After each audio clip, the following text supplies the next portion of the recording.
قرآن مجید کا نزول فرمایا تو یہ قرآن مجید کوئی عام اور معمولی کتاب نہیں بلکہ قرآن مجید کی ایک انفرادی کتاب ہے۔ انفرادی کتاب سے مراد یہ ہے کہ اس دنیا کے اندر بہت سے مصنف پائے جاتے ہیں جنہوں نے اپنی بہت سی کتابیں تصنیف کی ہیں، بہت سی تحریریں لکھنے والے لوگ اس دنیا کے اندر پائے جاتے ہیں، لیکن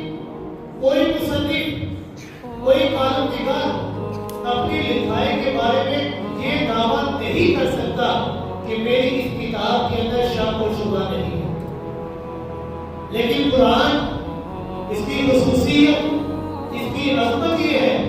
کہ اللہ رب العزت نے ابتدا کے اندر ہی فرما دیا ذالک الکتاب لا ریب فیہ، یہ کتاب